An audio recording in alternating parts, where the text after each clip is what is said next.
ځینې انسانان فکر کوي چې د الله تعالی په لاره باندې پر تاګ، په دینداري، په عبادت کولو باندې انسان په تکلیفیږي، دغه عبادت په انسان باندې نعوذ بالله بوج وي یا وخت ضایع کول یې ګڼي. نعوذ بالله. باور وکړئ همدغه د شیطان یوه وسیله ده چې انسان پرې دوکه کوي.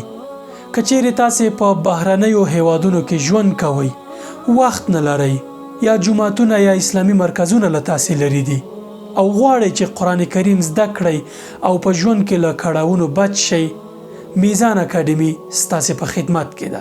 په ډېرې اسانۍ یوازې په څو کلیکو میزان اکاډمي کې داخله وکړئ او د دنیا او آخرت ښېرازي هم د ځان لپاره او هم د خپل اولادونو لپاره د میزان اکاډمي له لارې تضمین کړئ.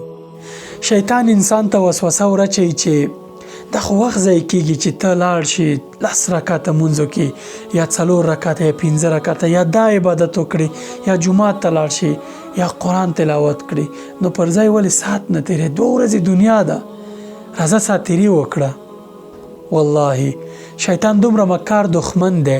کله چې انسان لمونځ ته زړه ښه کړي یا ووایي چې راځه لمونځ شروع کومه، نو شیطان ورته وایي چې نه نه پرېږده، زه سبا به یې شروع کړي، سبا به د سره د شنبې د ورځې نه به یې شروع کړي.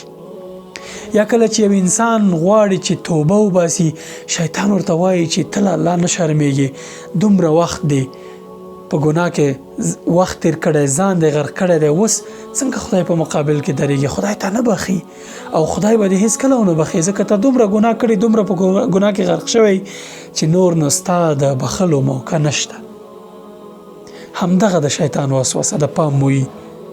هوښیار انسان همدغه د شیطان موقع ګڼي او برعکس کار کوي.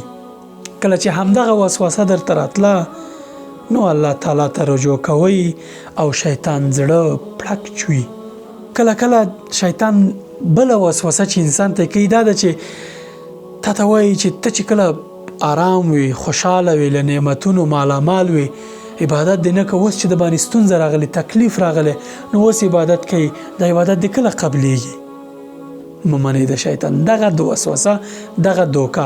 ځکه دا مکار دښمن هر ځای کې تا ته په سنګر ناست دي. عالم په خپل علم غولوي، جاهل په خپل جهل غولوي، مالداره په مال باندې متکبره کوي، فقیر د الله تعالی له رحمت نه هیله کوي او بالاخره هر هغه وسیله کاري چې موتا پرې وغولي او د هلاکت کندې ته مو گزار کړي. دین سراسر ګټه ده. په دین باندې استقامت او ټینګوالی ټوله ګټه ده. بې ګټې کار هیڅوک نه کوي، منطق نه لري. الله پاک په قرآن کریم کې څه فرمایي؟ یا ایها الذین آمنوا هل ادلکم علی تجارة تنجیکم من عذاب الیم؟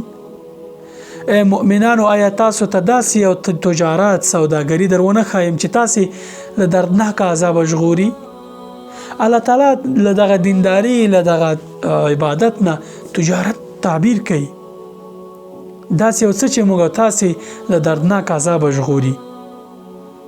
شیطان موږ ته وایي ده، خو برعکس الله پاک وایي چې دا تاسې ته ټوله ګټه ده.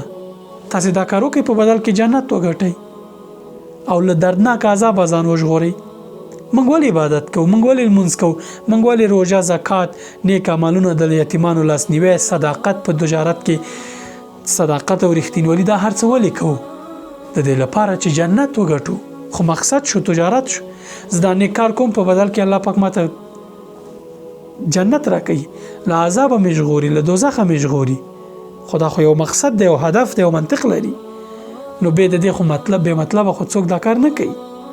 نو بیا ولې د شیطان دغه وسوسه ومنو چې موږ ته وایي کله چې دی کار جوړو نو عبادت دې نه کوو، اوس چې دی ورځ خرابه ده، اوس چې د باندې سختي راغلي عبادت کې